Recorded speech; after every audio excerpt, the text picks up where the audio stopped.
A lot of people, when in the young age, in their early 20s, start experiencing that hair fall, the hair loss. It is quite concerning. It plays mentally a big role. The way you look at yourself when you're balding, you already look like you're in 40s or something. I used to drive bikes as everybody else in India. Probably the pollution and the water quality and stuff is kind of adding up to my hair loss. And then I tried almost everything, do that oil champy and everything every day, and then do shampooing. Nothing really worked. I've gone through probably 30 consultations with different clinics, and until I moved to Dubai in 2017, and that's when I actually started seeing the advertisements of like a lot of clinics and stuff like that. So I was like, okay, I'm already getting bald from my crown area and it's quite visible now. So either you just take it on and live with it, or you look into this hair transplant journey and see if it can help you. I remember you were quite positive about giving us those 5 days, but I'll be honest with you, when we consult here in Dubai, a lot of patients come with a mindset, do it in a single day. Just to make someone understand what they're doing with their body is really important for anybody to go through this journey. You want to look good no matter how old you are, but hairs play a big role. The way that they present themselves, you can confidently flex your muscles and just like talk to people confidently, and I think that is something that almost everybody wants.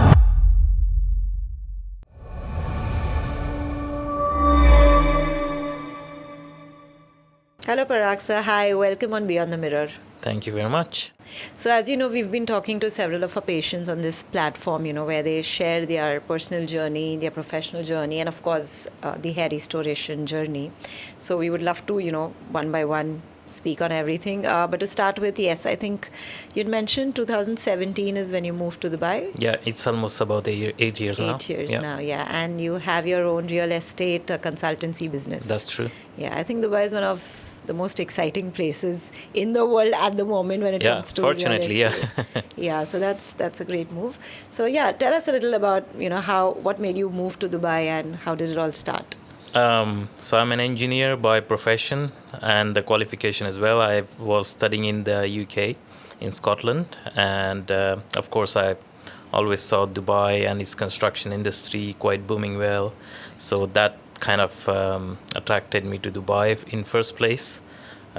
Working as an engineer on the construction sites for 2 years, I quickly realized that probably I need to excel my capabilities and skills to make my life better here, and so switched to real estate just before 2020, and here I am in the real estate business. Right. So how does typically your day start?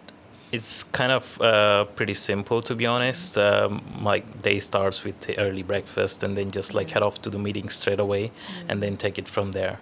So it's kind of not a set pattern because real estate is kind of 24/7 job. So I don't really have that set pattern unless and until I have like free time and no meetings in that day and stuff. Yeah.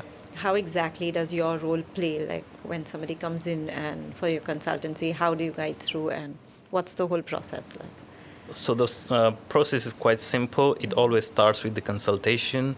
I usually book the calls, like consultation calls, at least 30 minutes long, and I dig down every single detail, how their journey has been, how, especially in the investing side.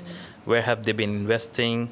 What sort of returns that they've been making, and what has been challenging for them throughout this journey of investing? And at the same time, have they even traveled to Dubai? Because most of the times people have heard of Dubai, but they haven't really traveled here. If they do travel here, where would they like to live here? What kind of areas do they like? And what's their lifestyle like? And what kind of properties they like to live in, or probably they want to see as their portfolio or as their investment property in their portfolio or their vacation home. And once that's done, I kind of present the options to them that's more tailored for their requirements. And once it's on from there, we kind of take it to the viewings and briefing calls, and then probably they end up buying properties. So that's the whole kind of journey that I go through. And I also focus on not to push the clients to buy anything, because if you add a value to them and if you just educate them enough about the whole thing from A to Z, you don't really need to push them. They will just buy it themselves. No, that's true. I think that we've experienced even, in our segment, like when we educate them well, whether it's an aesthetic procedure or hair transplant. Yeah. I think people make the right choices, so you don't have to push the client. Actually, you have to educate them in the right way, and I think that's the main responsibility. That was quite good, because I think I remember when we first met. Yeah. I had been looking at the transplant clinics for at least 1 year. Oh wow. So I've gone through probably 30 odd consultations with different clinics, and everybody is like, okay, 1 day job, boom, boom, boom. You're gonna get your hairs back within this time, blah, blah, blah. We have these pictures, you can see our website, and everything looks glammy, but the way that you kind of gave the consultation right from every technicalities that's involved. I'm not a surgeon myself, I'm not from the medical sector. Just to make someone understand what they're doing with their body is really important for anybody to go through this journey, and again, that's what helps. Yeah, that's true. I think you started your hair loss very early, at a very early age. Yeah. I think when you were 19 or 20 during your graduation. True. So can you tell us first, like, when did you start observing the initial hair fall, hair thinning? What are the factors you felt were responsible that triggered the hair loss? Soon after I moved to the university, I was living in hostel. And I used to drive bikes as everybody else in Dubai, everybody else in India, sorry. I used to think that probably the pollution and the water quality and stuff is kind of adding up to my hair loss. And that's what I actually started realizing that, okay, I have started having this hair loss issue. And then I tried almost everything that could possibly be there. Go to the clinics, probably. I've had doctors at my home. Maybe ask some remedies from from mom or your grandma or anything. So everything remedies, you try, do that oil champy and everything every day, and then do shampooing. Nothing really worked. And again, that I think kind of was the start of the hair loss journey. But after that, I kind of just ignored and probably blamed it on, again, the same factors. Pollution is there, water is not suitable, and lifestyle also played a big role then. Again, as a student life is quite active. You're doing almost everything socially, and you're also studying a lot and stuff like that. So that's also quite stressful, I would say, if you look at it in that perspective. Right. So I think stress also added and expedited this process. Did you have a genetic history in the family towards either Not of your really, parents? to be honest, Not much. no. Okay. So obviously a lot of people, when in the young age, in their early 20s, start experiencing that hair fall, that hair loss.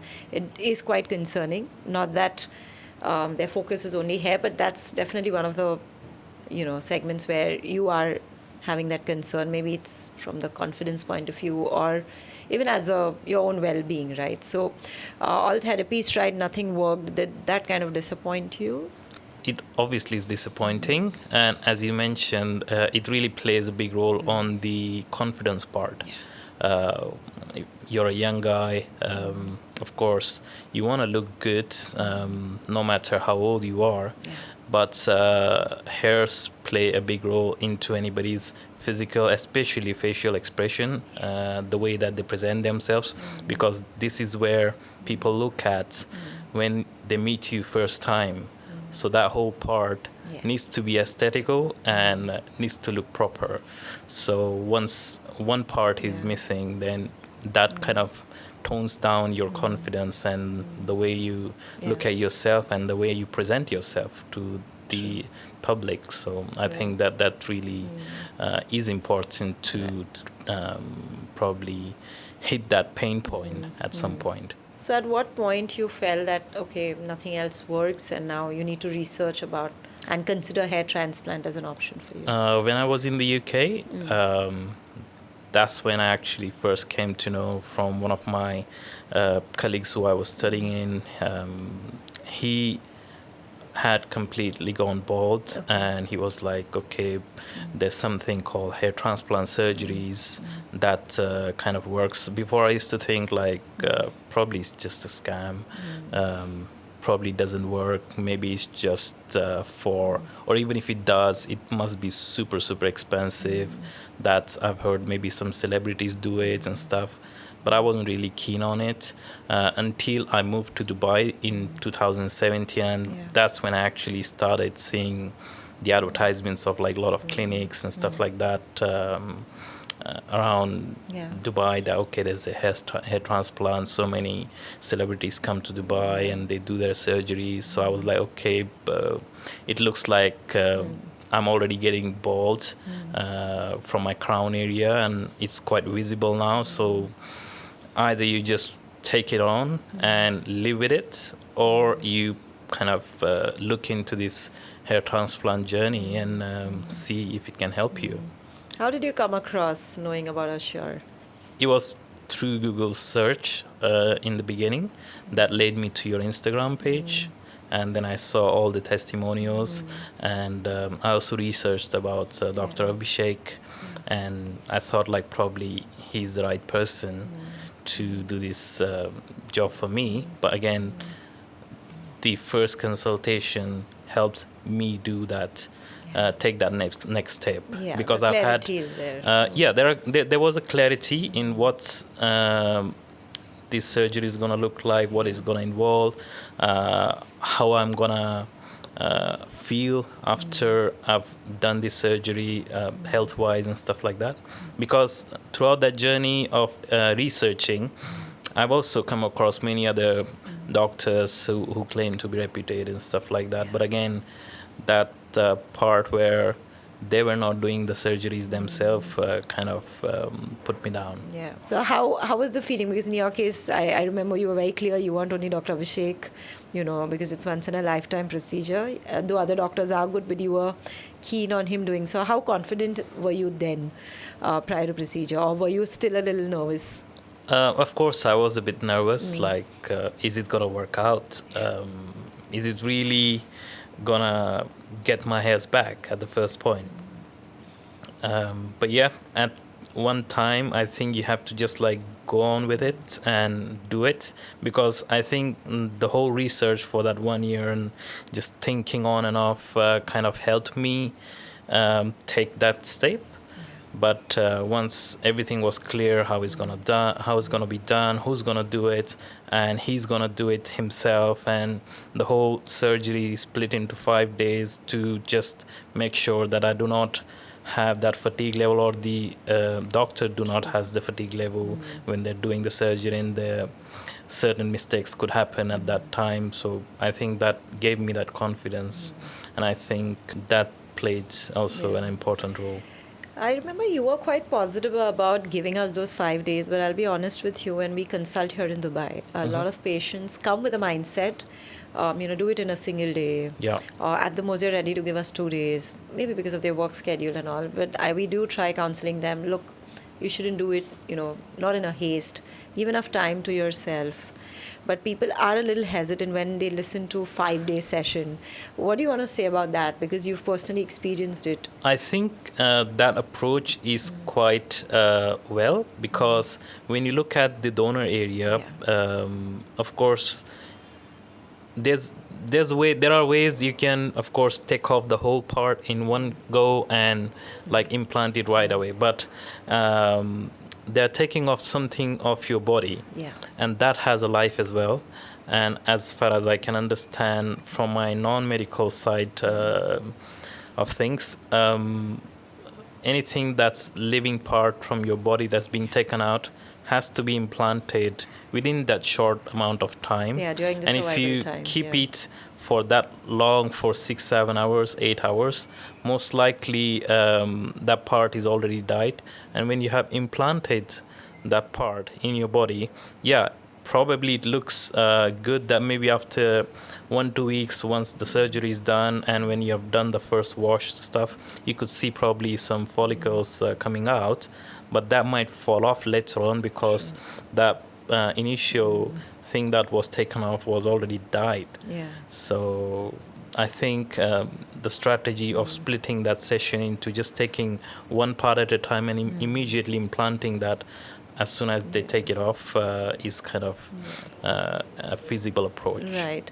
Also, I believe from the pain perspective, don't you think it gets a little more comfortable when you do it over 5 days rather than exerting yourself or that one day, 14 hours? I've had surgeries, I wouldn't know, the dental implants and stuff like that. I can say anything with the dental part is extremely painful, but this was really phenomenal, to be honest. Like, I expected it to be super painful because there was a lot of surgical things involved, but again, after anesthesia you don't really even feel that somebody's taking off something off your head and implanting it there. The pain is not there, to be honest, afterwards. Was there any post-procedure, some discomfort? Could you go to work or you taken off from work? How did you manage that week? I remember that was the Ramadan time, but again, during the surgery time, I managed to just stay inside the home. I had not taken any meetings that I have to go outside and stuff, just to avoid basically contamination from the dust or anything, pollution from outside and stuff. But again, the whole 5 days journey was also quite good because it was giving me enough time to heal my donor area. And of course, there was the antibiotics and the painkillers that you give, and I think there was some solution that was provided and stuff like that. That was it.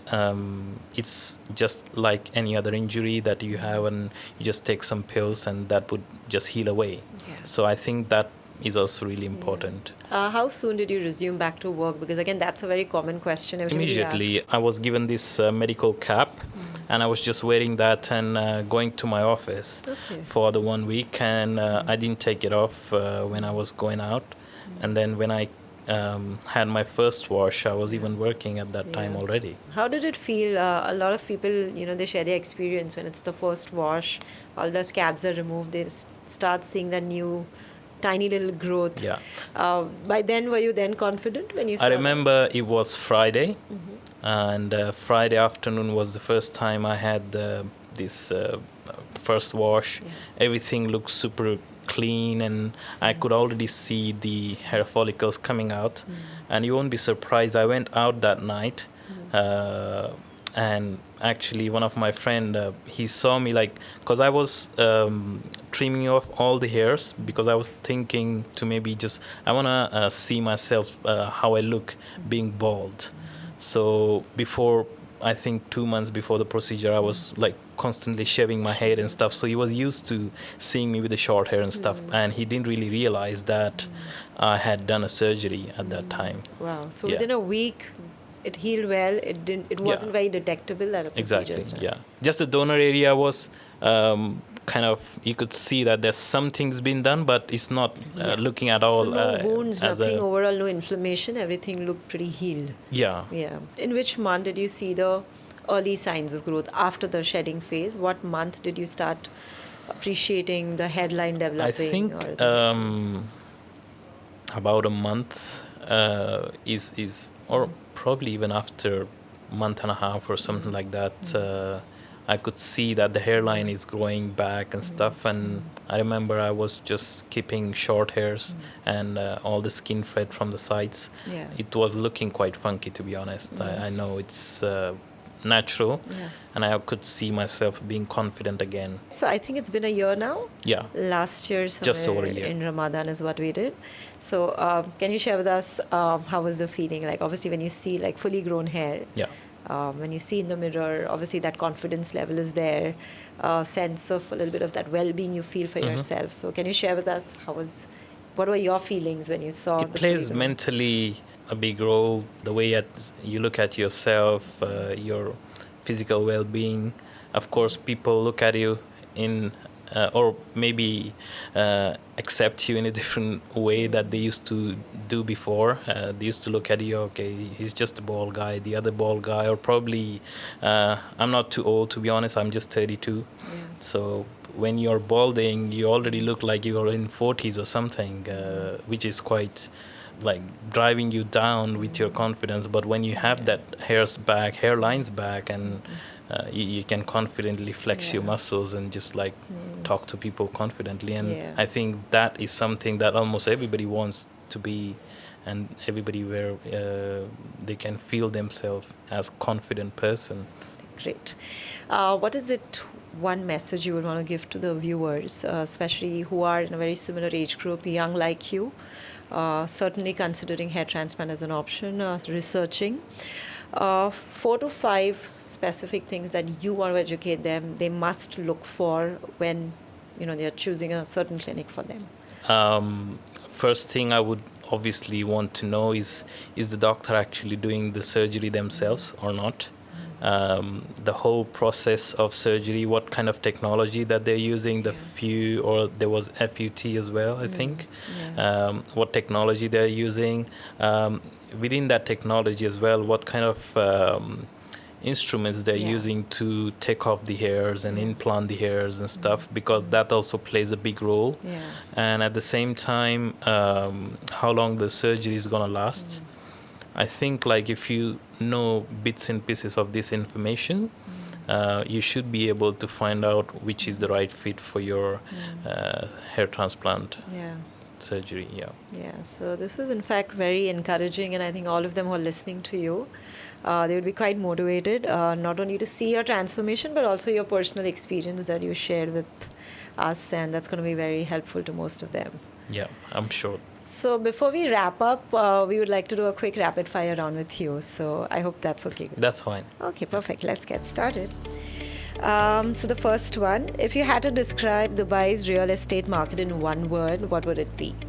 Fireball. One area in Dubai you think is underrated but has great potential? JVC. Most common real estate myth you hear in Dubai? It's a bubble. Do you prefer high-rise luxury or quiet villa-style living? Quiet villa style. Okay. One trend you think will dominate Dubai's property scene in the next 3 years? Population growth. One thing you miss the most about India? Food. What's that one thing in Dubai offers that no other city does? Luxury living. Yes, that's true. Okay, a few questions on your hair. Sure. What's your go-to hairstyle post-transplant? Skin fade. How often do you go for a haircut now? About 2 weeks. Every 2 weeks? Yeah. Okay. If you could experiment maybe one hair color, what would it be? Experiment. Maybe going all white. Going all white? Yeah. So the salt and pepper kind of look. Okay. So apart from confidence, any other one thing that significantly changed in you after the hair transplant? I think the looks. Mountains or beaches, your ideal holiday spot? Beaches. Your guilt pleasure after a long work day?